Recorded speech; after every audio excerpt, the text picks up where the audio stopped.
ಅಯೋಧ್ಯೆ ಬೆನ್ನಲ್ಲೇ ಬದರಿನಾಥದಲ್ಲೂ ಕಾಣಿಕೆ ಲೂಟಿ. ಸೋಷಿಯಲ್ ಮೀಡಿಯಾದಲ್ಲಿ ದೇಣಿಗೆ ಹಗರಣದ ಸಂಚಲನ. ಅಯೋಧ್ಯೆ ಬೆನ್ನಲ್ಲೇ ಬದರಿನಾಥದಲ್ಲೂ ಕೂಡ ಕಾಣಿಕೆ ಲೂಟಿ. ಸೋಷಿಯಲ್ ಮೀಡಿಯಾದಲ್ಲಿ ದೇಣಿಗೆ ಹಗರಣದ ಸಂಚಲನ. ಹಗರಣದ ಸಮಗ್ರ ತನಿಖೆಗೆ ಈಗ ಆಗ್ರಹ ಮಾಡಲಾಗ್ತಾ ಇದೆ. ಸಂಬಂಧಪಟ್ಟ ಅಧಿಕಾರಿ ಹಾಗೂ ಸಿಬ್ಬಂದಿಗೆ ನೋಟಿಸ್ ಜಾರಿ. ಹಗರಣದ ಬಗ್ಗೆ ತಕ್ಷಣವೇ ಪ್ರತಿಕ್ರಿಯೆ ನೀಡುವಂತೆ ಸೂಚನೆ. ಅಯೋಧ್ಯೆಯ ಬೆನ್ನಲ್ಲೇ ಈಗ ಬದರಿನಾಥದಲ್ಲೂ ಕೂಡ ಕಾಣಿಕೆಯ ಲೂಟಿ ಸದ್ದು ಮಾಡ್ತಾ ಇದೆ.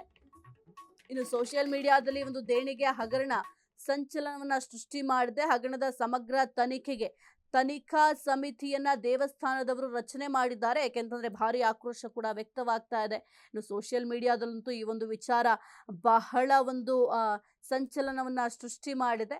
ಹಾಗಾಗಿ ಸದ್ಯಕ್ಕೆ ಈ ಒಂದು ಹಗರಣಕ್ಕೆ ಸಂಬಂಧಪಟ್ಟಂತೆ ಸಮಗ್ರ ತನಿಖೆಗೂ ಕೂಡ ಈಗ ದೇವಸ್ಥಾನ ಮಂಡಳಿಯವರು ಒಂದು ಸಮಿತಿಯನ್ನು ಕೂಡ ರಚನೆಯನ್ನ ಮಾಡಿದ್ದಾರೆ. ಇನ್ನು ಈ ಒಂದು ಸಮಿತಿಯ ಅಧ್ಯಕ್ಷ ಹೇಮಂತ್ ದ್ವಿವೇದಿ, ಸಂಬಂಧಪಟ್ಟ ಅಧಿಕಾರಿ ಹಾಗೂ ಸಿಬ್ಬಂದಿಗೆ ನೋಟಿಸ್ ಕೂಡ ಜಾರಿ ಮಾಡಲಾಗಿದೆ. ಇನ್ನು ಹಗರಣದ ಬಗ್ಗೆ ತಕ್ಷಣವೇ ಪ್ರತಿಕ್ರಿಯೆ ನೀಡಬೇಕು ಅಂತ ಕೂಡ ಸೂಚನೆಯನ್ನ ಮಾಡಲಾಗಿದೆ. ಸದ್ಯಕ್ಕೆ ಎಲ್ಲ ಆಯಾಮಗಳಲ್ಲೂ ಕೂಡ ತನಿಖೆಯನ್ನ ಶುರು ಮಾಡಿದ್ದಾರೆ. ಇನ್ನು ಬದರಿನಾಥ ಧಾಮದಲ್ಲಿ ಭಕ್ತರು ನೀಡಿದ ದೇಣಿಗೆ ಏನಿದೆ, ಈ ಒಂದು ದೇಣಿಗೆಯಲ್ಲೇ ಭಾರಿ ಹಗರಣ ನಡೆದಿದೆ ಅಂತ ಸಾಕಷ್ಟು ಪೋಸ್ಟ್ಗಳನ್ನ ನೀವು ಕೂಡ ಗಮನಿಸಿರಬಹುದು. ಸಾಮಾಜಿಕ ಜಾಲತಾಣದಲ್ಲಿ ವ್ಯಾಪಕವಾಗಿ ಹರಿದಾಡ್ತಾ ಇದೆ. ಹಾಗಾಗಿ ಸತ್ಯಾಸತ್ಯತೆ ಏನು, ಈ ಜೊತೆಗೆ ಈ ಒಂದು ಸತ್ಯಾಸತ್ಯತೆಯನ್ನ ಹೊರತರಲು ಸಮಗ್ರ ತನಿಖೆಯನ್ನು ನಡೆಸಲು ಈ ಒಂದು ದೇವಸ್ಥಾನ ಮಂಡಳಿ ತಕ್ಷಣವೇ ಒಂದು ವಿಶೇಷ ತನಿಖಾ ಸಮಿತಿಯನ್ನು ಕೂಡ ರಚನೆ ಮಾಡಿದೆ. ಒಂದು ವಿಶೇಷ ತನಿಖಾ ಸಮಿತಿಯ ಅಧ್ಯಕ್ಷರಾಗಿ ಹೇಮಂತ್ ದ್ವಿವೇದಿ ಅವರನ್ನು ಕೂಡ ನೇಮಕ ಮಾಡಲಾಗಿದೆ. ಸದ್ಯಕ್ಕೆ ಈ ಒಂದು ಹಗರಣಕ್ಕೆ ಸಂಬಂಧಪಟ್ಟಂತೆ ತನಿಖೆಯನ್ನು ಕೂಡ ಚುರುಕುಗೊಳಿಸಲಾಗಿದೆ. ಯಾಕೆಂದರೆ ಲಕ್ಷಾಂತರ ಭಕ್ತರ ಆರಾಧ್ಯ ದೈವ ಅಂದರೆ ಬದರಿನಾಥ.